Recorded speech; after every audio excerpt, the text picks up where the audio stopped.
Então, o diálogo interno, ele acontece em vários níveis. Não é só o que a gente fala para a gente. É como se acontecesse múltiplos diálogos dentro do nosso pensamento. E muitas vezes eles são inconscientes. A gente não percebe quando é um falando ou quando é o outro falando. Esse voice dialogue, eu vou chamar assim, seria diálogo de vozes, é uma forma de trazer à consciência duas vozes, né? Diálogo envolve duas partes, e, e aprender com elas. E de uma forma muito simples, muito prática, muito como se fosse realmente um diálogo, convidando as partes para participar do diálogo.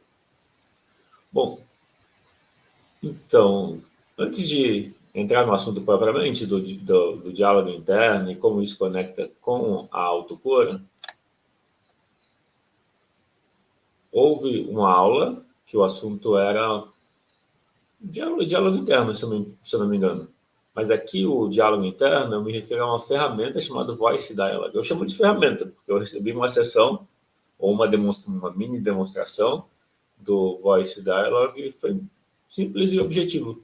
E o que eu recebi ali foi essa percepção de que eu não estava consciente da relação entre duas partes em mim, e eu percebi uma delas, mas a outra eu não tinha informação. E essa experiência me trouxe a percepção da relação entre elas. Então, quando a gente olha para como eu converso comigo, é mais do que isso. O diálogo interno seria como eu converso comigo, o que eu falo comigo. Eu tenho um diálogo interno que me apoia, ou eu tenho um diálogo interno de julgamento? Como é a minha forma de lidar comigo mesmo? Como que é o meu diálogo interno?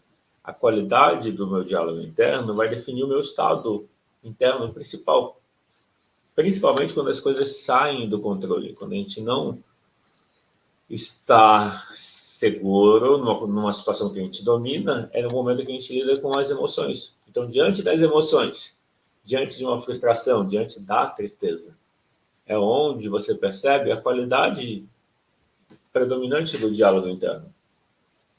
Essa forma como se fala consigo mesmo é como se fosse o somatório de todas as vozes interiores.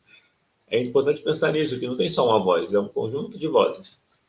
Quando eu falo que é um conjunto de vozes, o que eu estou mostrando é que muitas partes, a gente tem várias partes. Para exemplificar, quando eu falo várias partes, quer dizer o quê? Os 10 sabotadores, você pode pensar que são 10 vozes diferentes. Então, dentro da gente tem a voz do julgamento. Eu não vou falar os 10, porque normalmente quando eu tento lembrar os 10 sabotadores, algum fica para depois, mas vou buscar falar os 10. Se eu não falar os 10, é só consultar no Google. Mas se você citar alguns dos 10. Então, julgamento é uma voz. Então, quando a gente está se julgando ou julgando os outros, essa é uma. Quando eu falo voz, é uma parte da gente. O perfeccionista, exigente, crítico é outra voz. Então, quando você está fazendo isso, é uma parte sua.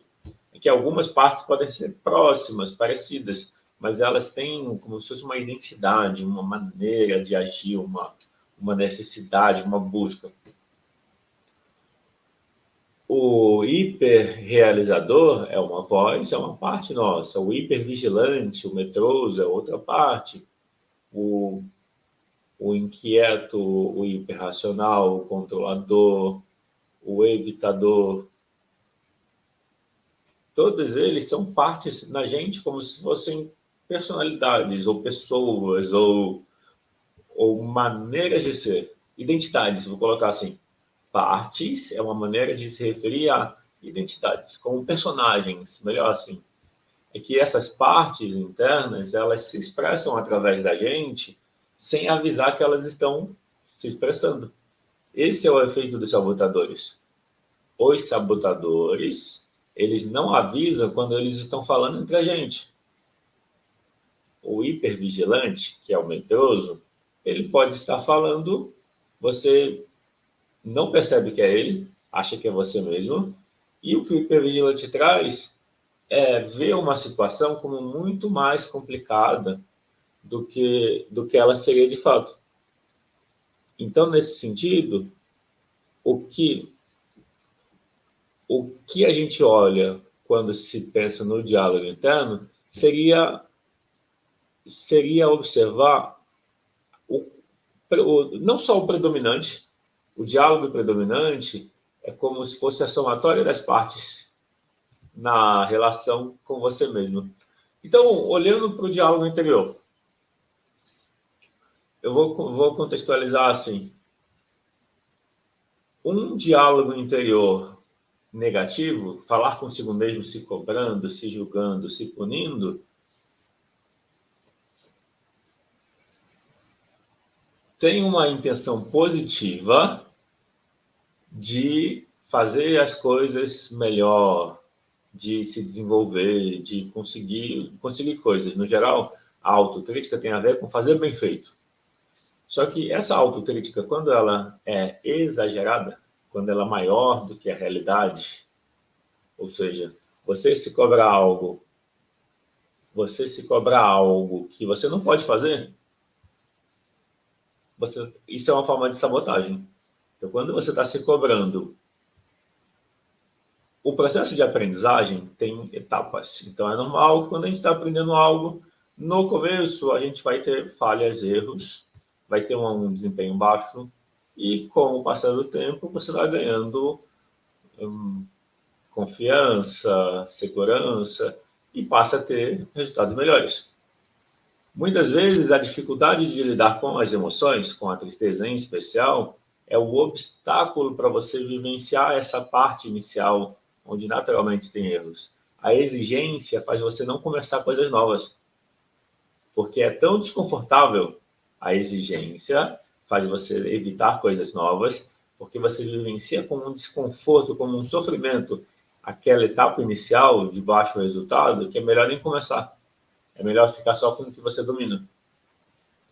Por trás disso já está a tristeza que se está fugindo, e o diálogo interno é um diálogo interno de olhar o erro como um problema, na própria maneira de falar consigo. O que eu estou mostrando é um diálogo interno negativo é fácil de perceber para a maioria das pessoas que traz um efeito negativo. Uma coisa que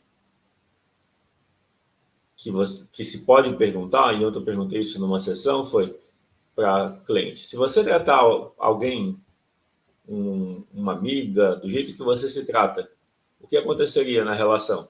Ela estaria muito longe de mim. Eu falei, então, essa é a distância entre você e o seu eu emocional. Faz essa reflexão. Se você se cobra muito, se você tem uma elevada autocrítica com você mesmo, experimenta imaginar que o que você faz com você, você está fazendo com uma amiga ou amigo.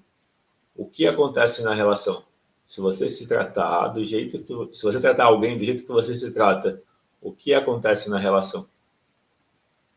Se a sua resposta foi igual a da cliente que eu atendi ontem, de que a pessoa, esse amigo ou amiga estaria muito longe, saiba que é lá onde está o seu eu emocional. Daí, o que fazer? Você precisa mudar o diálogo interno.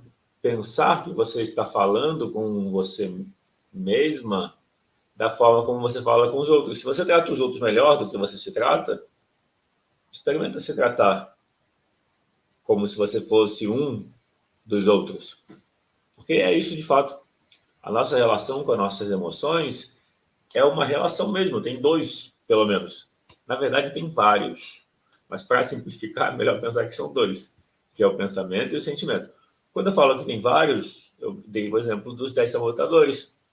Poderia dar o exemplo do realizador, do crítico, do sonhador. Eu poderia dar o exemplo da criança interior, do feminino, do masculino, ou seja, a forma como a gente escolher olhar, por si só, é como se delineasse uma das partes daquilo que representa o nosso mundo interno.